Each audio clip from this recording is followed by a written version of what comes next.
కోట్లాది మంది దేశ ప్రజల తాలూకా ఆశయాలకు ప్రతీక, దేశ సమగ్రత కోసం, దేశ భద్రత కోసం, దేశ భవిష్యత్తు కోసం ప్రతీగా నిలిచినటువంటి ప్రధాన సేవకుడు, మనమందరం కూడా అభిమానించే నాయకుడు, మనమే కాదు ప్రపంచం గర్వించదగ్గ నాయకుడు దేశ ప్రధానమంత్రి నరేంద్ర మోదీ గారు. అలాగే విజనరీ నాయకుడు, నవ్యాంధ్రప్రదేశ్ నిర్మాత మన ప్రియతమ ముఖ్యమంత్రి వర్యులు నారా చంద్రబాబు నాయుడు గారు.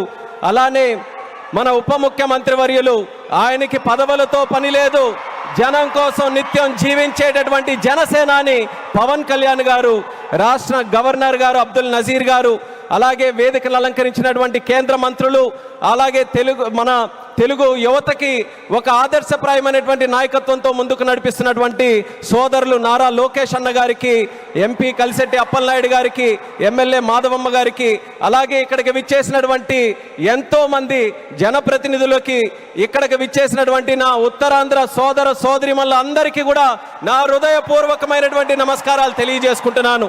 ఒక 12 సంవత్సరాలైతే ఒక పుష్కరం అంటాం, 100 సంవత్సరాలైతే శతాబ్దం అంటాం. అలాంటిది యుగానికి ఒక్కసారి వచ్చేటటువంటి కార్యక్రమం అల్లూరి సీతారామరాజు విమానాశ్రయం ప్రారంభోత్సవ కార్యక్రమం అని గర్వంగా ఈ ఉత్తరాంధ్ర బిడ్డగా, మీతో పాటు ఇక్కడ పుట్టినటువంటి వ్యక్తిగా, కింజరాపు ఎర్రన్నాయుడు గారి తాలూకా బిడ్డగా ఈరోజు గర్వంగా ఉందని కూడా ఈ సందర్భంగా తెలియజేసుకుంటున్నాను. ఉత్తరాంధ్ర అంటే ప్రతి ఒక్కరు కూడా ప్రపంచం వైపు చూసేవాళ్ళు. మనకి పని కావాలన్నా, మనకి ఏ అవకాశం కావాలన్నా, మనకి పొట్ట గడవాలన్నా, ఏ కార్యక్రమం చేయాలన్నా సరే ఉత్తరాంధ్ర అంతా కూడా ప్రపంచం వైపు చూసేది. కానీ ఈరోజు మన భోగాపురం ఎయిర్పోర్ట్ చూసిన తర్వాత ప్రపంచం ఉత్తరాంధ్ర వైపు చూస్తుందన్నది గర్వంగా మన అందరం కూడా తెలియజేసుకోవాలి. అవకాశాల నిధిగా భోగాపురం విమానాశ్రయం మన ప్రధానమంత్రి గారి చేతుల మీదుగా ఈరోజు ప్రారంభోత్సవం కానుంది. అలాంటి విమానాశ్రయం ఒక 77,000 చదరపు అడుగులతో తయారవుతున్నటువంటి విమానాశ్రయం సుమారు 60 లక్షల కెపాసిటీతో తయారవుతుంది. ఎంఆర్ఓ కానీ ఎంతో మంది యువతీ యువకులకి ఉద్యోగాలు ఇచ్చే అవకాశం ఇక్కడ కలగబోతుంది. ఎడ్యూసిటీ ద్వారా రేపు భవిష్యత్తులో ప్రపంచంలో ఉన్నటువంటి ఏవియేషన్ వర్క్ ఫోర్స్కి ట్రైనింగ్ మన ఉత్తరాంధ్రలో, మన భోగాపురంలో జరగబోతుందనడానికి కూడా నేను ఎంతో గర్వపడుతున్నానని తెలియజేస్తున్నాను. అటువంటి ఉత్తరాంధ్ర ప్రాంతంలో ఈరోజు ఈ భోగాపురం ఎయిర్పోర్టు మన అందరికీ కూడా సింహద్వారంలా ఉందని తెలియజేస్తున్నాను. ఇచ్చాపురం నుంచి పాతపట్నం, పాలకొండ, శ్రీకాకుళం, అలాగే బొబ్బిలి, పార్వతీపురం, విజయనగరం, అరకు, అనకాపల్లి, విశాఖపట్నం, ఈ ఉత్తరాంధ్రలో ఏ ప్రాంతం తీసుకున్నా సరే అందరికీ కూడా సమాన దూరంలో ఉన్నటువంటి ఈ భోగాపురం విమానాశ్రయం మనందరికీ కూడా సింహద్వారం లాగా పనిచేయబోతుందని తెలియజేస్తున్నాను. అలాగే మీ అందరికీ కూడా తెలుసు, కలియుగ వెంకటేశ్వర స్వామి ఆలయానికి వెళ్తే సంవత్సరానికి ఒకసారి వైకుంఠ ఏకాదశి నాడు ఉత్తర ద్వారం తెరుచుకుంటుంది. అలా మన ఆంధ్రప్రదేశ్ అభివృద్ధి కోసం ఈ రోజు ఉత్తర ద్వారంలో మన భోగాపురం ఈ రోజు మనందరికీ కూడా తెరవబోతుంది. ఎంతో కాలం నుంచి ఎదురు చూపులు చూసాం మన ఉత్తరాంధ్రలో. ఆఖరికి గతంలో మీరు చూసుకుంటే కొంతమంది నాయకులు దీన్ని కించపరుస్తూ, విమర్శిస్తూ, ఈ ప్రాంతాన్ని కించపరుస్తూ ఎయిర్ బస్సు కూడా తిరగని ప్రాంతమని వెక్కిలి నవ్వులు నడిచారు. ఈ రోజు వాళ్ళకి కళ్ళు తెరిచి చూడమంటున్నా ఎయిర్ బస్సులు దిగే ప్రాంతంగా ఉత్తరాంధ్ర మారింది. ఈ రోజు ఎలక్ట్రిక్ బస్సులు వచ్చే ప్రాంతంగా ఉంది. రేపు పెద్ద పెద్ద కంపెనీలనంటే దేశంలో ఉన్న కంపెనీలు కాదు, అంతర్జాతీయంగా ఉన్న కంపెనీలన్నీ కూడా మన భారతదేశంలో, మన ఆంధ్రప్రదేశ్లో, మన ఉత్తరాంధ్ర ప్రాంతానికి రాబోతున్నాయి. వాళ్ళ బస్సులు కూడా ఇక్కడే తిరిగి మన యువతీ యువకులకి అన్ని ఉద్యోగ అవకాశాలు కూడా కల్పించబోతున్నాయి.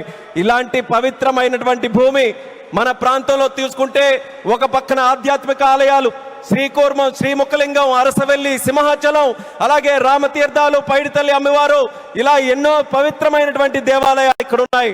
మరొక పక్కన పర్యాటక రంగం, కొండలు, సముద్రం, అలాగే దానితో పాటు ఈరోజు ఉత్తరాంధ్ర దిశని మార్చే విధంగా చంద్రబాబు నాయుడు గారి తాలూకా నాయకత్వంలో గూగుల్ లాంటి సంస్థ ఇక్కడికి వస్తుంది. ఆర్సిలార్ మెటల్ స్టీల్ ప్లాంట్ వచ్చింది, రైల్వే జోన్ మనకు వచ్చింది, మూలపేట పోర్టు మనకు వచ్చింది. ఇలా లెక్క పెట్టుకుంటూ వెళ్తే ఏ ప్రాంతంలో జరగనటువంటి అభివృద్ధి ఈ రోజు మన ఉత్తరాంధ్ర ప్రాంతంలో జరుగుతుందనేది యువతీ యువకులందరికీ కూడా నేను గుర్తు చేస్తున్నాను. ఇక చేయాల్సింది మనం ఒక్కటే, మనకి రెండు విజన్లు ఉన్నాయి. స్వర్ణాంధ్ర విజన్ బై చంద్రబాబు నాయుడు గారు, వికసిత్ భారత్ విజన్ బై నరేంద్ర మోదీ గారు. మన యువతందరం కూడా కలిసి ఆ రెండు విజన్లు రెండు కళ్ళులాగా మనం అందరం కూడా ముందుకు నడిచి అత్యంత సుందరమైనటువంటి శక్తివంతమైనటువంటి భారతదేశం తయారవడానికి ఈ రెండు విజన్లు కూడా మనం స్వీకరిస్తూ ఇక్కడ ఉన్నటువంటి యువకులందరూ కూడా ముందుకు రావాలని మరొక్కసారి వాళ్ళందరికీ కూడా పిలుపునిస్తున్నాను.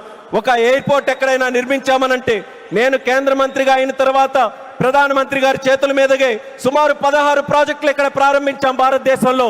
కానీ ఏ ఎయిర్పోర్ట్ ప్రాజెక్టు కూడా ఇంత ఘనంగా 2-3 లక్షల మంది ప్రజల తాలూకా ఆశీర్వాదం మధ్యలో ఇది ఏదో ఒక రాష్ట్ర పండుగ అంటున్నారు. ఇది కేవలం రాష్ట్ర పండుగ కాదు, ఉత్తరాంధ్రలో ఉన్నటువంటి ప్రతి ఇంటి పండుగ ఈరోజు ఈ విమానాశ్రయ ప్రారంభోత్సవ కార్యక్రమం అందరి గుండెల్లో ఉన్నటువంటి కార్యక్రమం. అటువంటి కార్యక్రమానికి మనం నిజమైన అర్థం ఈరోజు సాకారం చేశాం. అర్థమనంటే భవ్యమైనటువంటి ఒక బిల్డింగ్ కట్టడమే కాదు, దానికి చరిత్ర గుర్తుండిపోయేలా మన్యం వీరుడు అల్లూరి సీతారామరాజు గారి పేరు పెట్టడం, ఇది ఒక చరిత్ర అనేది కూడా తెలియజేసుకుంటున్నాను. అడవుల్లో ఎక్కడో వినేటటువంటి పేరు, అడవుల్లో వినేవాళ్ళం అల్లూరి సీతారామరాజు అని. అలాంటి ఆ పేరుని ప్రపంచం మొత్తం మారుమోగుతుంది. అమెరికా వెళ్ళినా, ఆస్ట్రేలియా వెళ్ళినా ఎక్కడికి వెళ్తున్నారనంటే అల్లూరి సీతారామరాజు గారి తాలూకా గడ్డ విమానాశ్రయానికి మేము వెళ్తున్నామని మన యాత్రికులందరూ కూడా గర్వంగా చెప్పుకునే స్థాయిలో ఈరోజు ఆ పేరును కూడా మన నరేంద్ర మోదీ గారి తాలూకా అధ్యక్షన కేంద్ర ప్రభుత్వం అంగీకరించి ఈరోజు పెట్టింది. ఇంత ఫోకస్ మన ఉత్తరాంధ్రలో పెట్టిన తర్వాత మీ అందరికీ కూడా ఒక్కటే తెలియజేస్తున్నాను, ఇంకా మనం ఎక్కడ కూడా ఆగకుండా ఉత్తరాంధ్రకి కళలకి రెక్కలు వచ్చే విధంగా మనం అందరం కూడా ముందుకు వచ్చి ఈ అవకాశాలన్నీ ఎవరి కోసం? ఇవి రాజకీయ అవకాశాలు కాదు, ప్రజల కోసం, యువత కోసం పెట్టినటువంటి అవకాశాలు. ఆ అవకాశాలని మనం అందిపుచ్చుకొని ప్రపంచంలో ఏ ఏ ప్రాంతాల గురించి మనం మాట్లాడతాం, ఇది ఎలా డెవలప్ అయింది, అది అలా డెవలప్ అయిందని బాధ్యత మనం తీసుకుందాం. నాయకులుగా వాళ్ళ తాలూకా నిర్ణయాలను మనకి చెప్పారు, వాళ్ళ మాట నిలబెట్టుకున్నారు, అభివృద్ధి ఎక్కడికి తీసుకొని వచ్చారు. ఇక పని చేయాల్సింది మనం ఆత్మవిశ్వాసంతో ముందుకు వెళ్ళి ఈ రోజు వచ్చినటువంటి అవకాశాలని సద్వినియోగం చేసుకొని ఉత్తరాంధ్రని ఉత్తమాంధ్రగా తయారు చేద్దామని ఇక్కడ ఉన్నటువంటి యువకులందరికీ కూడా పిలుపునిస్తున్నాను. అలాగే మన आदरणीय माननीय प्रधानमंत्री जी, आपको फिर से मैं भोगापुर और उत्तरांध्र प्रांत को क्षेत्र को स्वागत करता हूं। मैं इतना इमोशनल हूं आज क्योंकि मैं भी इसी प्रांत से आता हूं। काफी समय से हम सुनते आ रहे, मेरे बचपन से सुनते आ रहे, यहाँ कोई किसी के लिए अवसर नहीं है। उत्तरांध्र से लोग बाहर जाते रहते हैं काम के लिए, पर आपने वादा निभाया। आपके मार्गदर्शन में, हमारे चंद्रबाबू जी के मार्गदर्शन में यहाँ पे जो इम्पॉसिबल लगता था वो आज पॉसिबल करके दिखाया। एक गेटवे जैसा विमानाश्रय आज हमने बनाया, हवाई अड्डा बनाया, और उसके साथ ही गूगल जैसे बड़े बड़े जो ग्लोबल इंस्टीट्यूशन है वो सब भी आज विशाखापट्टनम हमारे उत्तरांध्र में आ रहे हैं। ये हमारे सब के लिए, हमारी जो ताकत है यहाँ युवाओं के लिए, ये बहुत बड़े सौभाग्य की बात है। आपने अपना वादा निभाया और मैं इस मंच से आपको वादा देता हूँ, हमारे उत्तरांध्र के युवा से वादा देता हूँ कि आपका जो विजन है विकसित भारत 2047 का विजन में उत्तरांध्र का हर युवा व्यक्ति आपके साथ खड़ा रहेगा, आपके साथ काम करेगा। एक सशक्त समृद्ध भारत बनाने के लिए आपके साथ हर कदम में यहाँ के सारे युवाएं आपके साथ चलने के लिए तैयार हैं। ये इस क्षेत्र का आपके साथ हमारा वादा है और ये वादा निभा कर रखेंगे। आपको, हमारे आदरणीय चंद्रबाबू नायडू जी को, मंच पर बैठे सभी को दिल से मैं स्वागत करता हूं, धन्यवाद भी करता हूं। और आपके यहाँ వచ్చినటువంటి ప్రజలందరికీ కూడా మరొక్కసారి నా హృదయపూర్వకమైనటువంటి ధన్యవాదాలు తెలియజేసుకుంటూ ఇది ఒకే ఒక్క మాట చెప్పి నేను ముగిస్తాను. భోగాపురం ఎయిర్పోర్ట్ ఈ రోజు మనందరికీ కూడా చాలా గర్వంగా ఉంది, కానీ చరిత్రలో ఎప్పుడు కూడా నిలిచిపోయి ఉండాలి, గుర్తు కూడా పెట్టుకోవాలి. ఈ భోగాపురం విత్తనం వేసింది ఒకే ఒక్క నాయకుడు, నారా చంద్రబాబు నాయుడు గారని మళ్ళీ మళ్ళీ గుర్తు చేస్తున్నాను. 2014లో విభజించిన ఆంధ్రప్రదేశ్కి ఆయన ముఖ్యమంత్రి అయితే ఆయన ఈ ఉత్తరాంధ్ర ప్రాంతానికి గ్రోత్ ఇంజన్ గా తయారు చేయాలనంటే ఇక్కడ విమానాశ్రయం పెట్టాలని మొట్టమొదటిగా ఆయన ఇచ్చేస్తే ఆ రోజు ఉత్తరాంధ్ర బిడ్డగా కేంద్ర మంత్రిగా అశోక్ గజపతిరాజు గారు ఉన్నారు, ప్రధానమంత్రిగా నరేంద్ర మోదీ గారే ఉన్నారు. ఆ రోజు ప్రారంభించాం.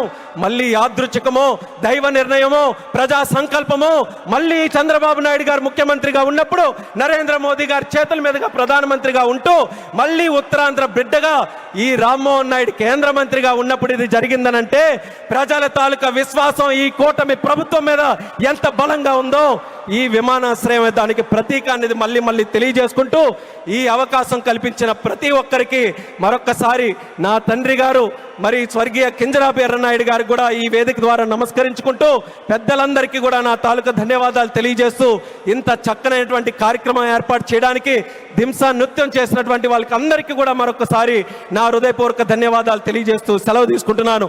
జై హింద్, జై భారత్, జై ఉత్తరాంధ్ర.